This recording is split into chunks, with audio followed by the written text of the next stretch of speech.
some fear. I can tell you the political reason. The argument for it is that the Supreme Court does not recognize discrimination against women as a class in the Constitution in the same way that the 14th Amendment creates discrimination against blacks as a class in the as a constitutional right. So that's the argument for it. The argument against it is that, yes, you get this, that the law is there, and most of the states also have their own equal rights amendments, it's all about abortion. It gets right back to the abortion debate, and it's such a contentious debate and it splits people so dramatically that there's a fear on the part of people who are anti-abortion that the Equal Rights Amendment might in some way make it impossible to deny an abortion at any stage. And that's the political argument. And that's a political argument now, and I don't remember this being so young in the 1970s, but hey, I'm a historian, I know all about dates. I don't remember abortion being part of the 1970s debate. It was at the end. It was at the end, because that's when it was starting to become an issue. Right. It was draft. You'd have to draft women in the bathrooms. The bathrooms are big. Or they're going to make everybody go to work. Yes, they're going to make everybody get a job. Yeah. Right. Yes. Being of that age, I remember Phyllis Shapley, and every time I hear her name, I get kind of a pain in my head, saying seriously that women shouldn't have to be forced to go to work, and that if we pass this amendment, women will be forced to go out of the house, and our children will be running wild in the street. And this one really believes it. Well, the children are running wild in the street. Right. And, of course, she went all over the country saying women should stay home, right? Okay, right, exactly. You never had to work. Right. Right. So she actually did work. She was a lawyer. Anybody else? She had a career, yes. Yeah. Go ahead. I have a question for Dr. Holton. You talk about the Constitution being a pro-capitalist document. Do you believe that capitalism as it exists today, in terms of globalization and free trade, was their vision for the future? It's something like that, yes. I think a lot of the arguments that are being made in favor of globalization today were arguments that were being made in favor of the Constitution in the 1780s. There's a historian named Terry Boughton who's writing a book on this, that he sees the crisis that led to the Constitution as very similar as to the current crises, and the same arguments about how we need to privatize the money supply. Before the Constitution, as I mentioned, the states could print up paper money. You could have Virginia paper money or North Carolina paper money or whatever, but the federal government, the federal Constitution shut that down, and it was replaced in general by a private banking system. There were sometimes national banks, and they'd get vetoed by Andrew Jackson. That debate went back and forth, but the primary banking system set up then, that still exists today, is a private banking system.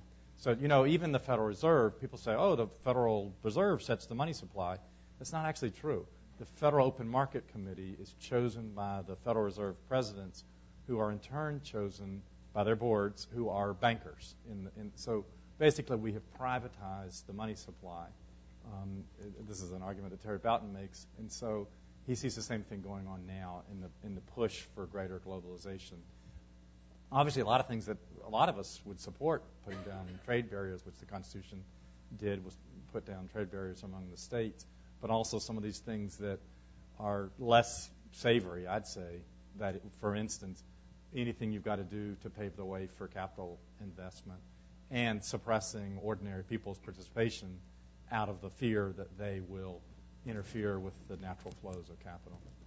And what was so remarkable, actually, was the globalization. I mean, when you consider how hard it was to get from here to there and how hard it was to get information, the fact that people knew what was going on as fast as they did, to me, is just really quite interesting. Yes? In terms of globalization and the original concerns that you raised, Professor, about the Constitution making the U.S. safe for investment, but there's a tremendous amount of investment from foreign nations in the United States right now, and it continues. It gets larger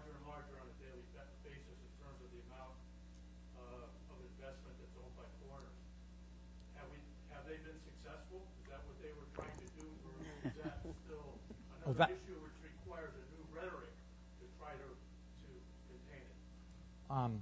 Well, I don't know about containing it, but I think absolutely that was one of their goals was to attract capital, and in that sense, I think they'd say they've massively succeeded. Now, on a few other things, there's so many analogies between the current recession and the recession that led to the Constitution. One is the huge problem of government debt. I think they'd clearly be appalled by the size of our government debt. And it is interesting to go back to their solutions, the solutions that were talked about in the 80s. Sometimes people in the 80s were saying, of course, their solution gave us Washington. That's right. For whatever that you mean. She means the city of Washington. You know about the dinner table bargain that she's talking about? Yes, Ken Bowling. Right. Yeah, who's the expert on that is here. Making the U.S. safe for investment for Americans is one thing. Making it safe Okay, I'm for serious. foreign countries. Yeah, I didn't make that clear. A different issue. Well, but yes, but also no. I mean, they definitely the framers of the Constitution, Gouverneur Morris, who put the Constitution into final language.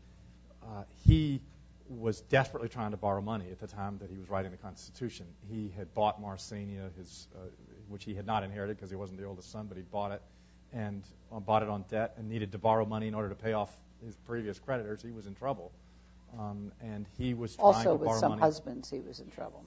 Yes, exactly. He was seeking foreign. Yes. And he was desperately trying to get money overseas. And I mentioned Madison had tried to borrow money in France unsuccessfully. So no, they were already working we had this period when the U.S. was investing everywhere else, and that was neo-imperialism, and that was bad. Now, as you say, we're looking a lot more like the colonial Also, situation. you had we were in individual the 19th century. foreigners. I mean, in my latest book, the series of letters from a woman named Rosalie Steer Calvert, whose parents were in Belgium, and she's investing their money in U.S. bonds and in bank bonds and in all of that, and they're collecting money around from friends and family and doing all that.